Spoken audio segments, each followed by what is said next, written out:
कबीरदास जी ने अपने दोहों के माध्यम से सत्य को बहुत ही अनुपम व्याख्या दी। आइए सुनते हैं उनके कुछ दोहे। मन के मारे बन गए मन तजी बस्ती माही, कहे कबीर क्या कीजिए यह मन ठहरे नाही। मन की चंचलता को रोकने के लिए वन में गए, वहाँ जब मन शांत नहीं हुआ तो फिर से बस्ती में आ गए। गुरु कबीर जी कहते हैं कि जब तक मन शांत नहीं होगा तब तक तुम क्या आत्मकल्याण करोगे। इसमें मन के स्वभाव को बताया है कबीरदास जी ने कि आप यदि कहीं पर वन में भी चले जाते हैं तो भी मन तो जो संसार है वो आपके मन में बैठा है, तो वो भी आपके साथ में ही चला जाता है। तो आपका जो है घर त्याग करना जो है कुछ मैटर नहीं करता। तो इस प्रकार से मन को जब आपको शांति देनी है तो मन में से जो पड़ी हुई जो सामग्री है आपको उसको ख़त्म करना पड़ेगा, तभी आपका आत्मकल्याण आप कर पाओगे, अदरवाइज नहीं हो सकता कुछ भी। मन को मारू पटक के टूक टूक है जाए, विष की क्यारी बोए के लुनता क्यों पुछताए।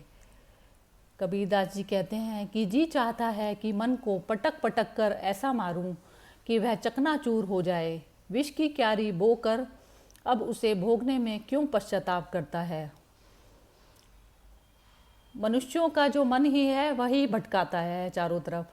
अब मन अटैच हो गया आपका भारी विषयों से, तो उसमें कबीरदास जी कह रहे हैं कि अपने आप को ही आपको सजा देनी है, क्योंकि आपका जो मन जो चलायमान मन था वही जो है विषय भोगों का सेवन करके जो है वो फिर बाद में पछताता रहता है। तो इस प्रकार से मन को पूरी तरह से आप मार ही डालो उसको, ये बता रहे हैं यहाँ पर कबीरदास जी। मन दाता मन लालची मन राजा मन रंग, जो यह मन गुरु सो मिले तो गुरु मिले निसंक।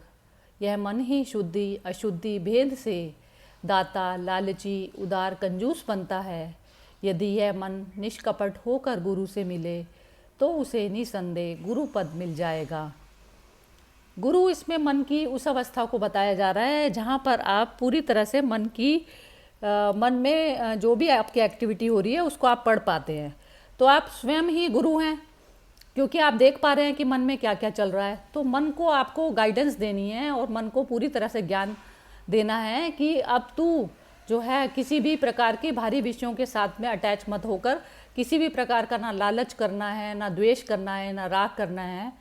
तो वो जो गुरु पद में आपको मन को स्थापित करवाना है। तो गुरु से जब मन को प्रेम हो जाता है तो मन सहज ही जो है आत्मा में स्थापित हो जाता है। मनुआ तो पंछी भया उड़ के चला आकाश, ऊपर ही ते गिरी पड़ा मन माया के पास।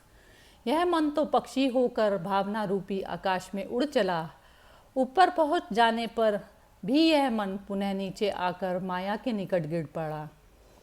इसमें ये बता रहे हैं कबीरदास जी कि यह मन जो पक्षी होकर ये जो भावनाएं जो संसार के साथ में जो भावनाएं हमारी अटैच हो जाती हैं, तो उसमें जो है भावनाओं के उसमें आवेश में आकर ये उड़ने लग जाता है।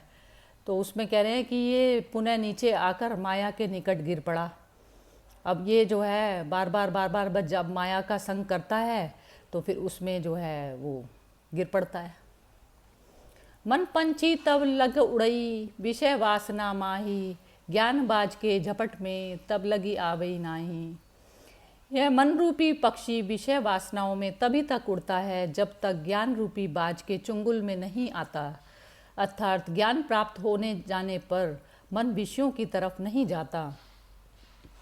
अब इसमें जो गुरु है, एक तरीके से गुरु का जो ज्ञान है वो बाज के चंगुल की तरह होना चाहिए कि जैसे ही मन आपका विषयों में फंसता है तो बाज की तरह से वो जो है मन को निकाल लाए बाहर।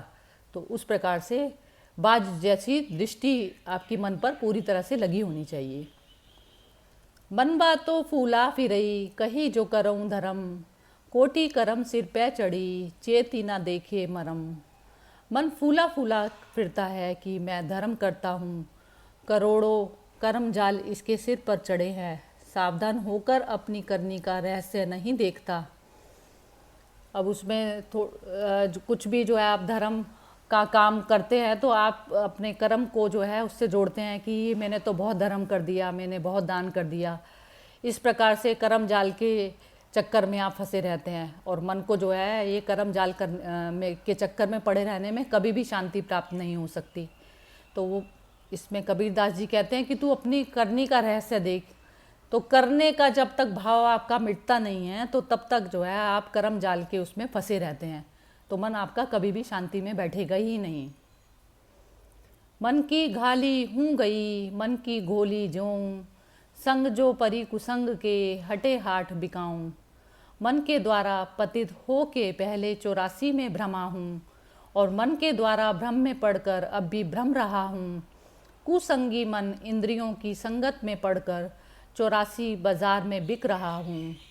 इसमें मन का ये बता रहे हैं कि जो शरीर में के साथ में जो इंद्रियां हैं, जो इंद्रियां सारा दृश्य वर्ग जगत सारा अंदर जो लेकर आती है, तो मन उसके साथ में अपना तादात्म्य बना लेता है। और फिर वो जो है मन का इंद्रियों के साथ में तादाद बनने से आप 84 लाख योनियों के चक्रों में आप पड़ जाते हैं। तो इस प्रकार का आपका भ्रमण जो है ख़त्म ही नहीं होता। मैं मन तामन मारी ले गठी माही घेर, जब ही चाली पीठ दे आकुश दे फेर। अंतःकरण ही में घेर घेर कर उन्मत्त मन को मार डालो, जब भी भाग कर चले तभी ज्ञान अंकुश दे कर फेर लो। इसमें यही बता रहे हैं कि बार बार मन को जो है आपको पूरी तरह से आपके कंट्रोल में आ जाना चाहिए। अब कंट्रोल में मन कैसे आएगा?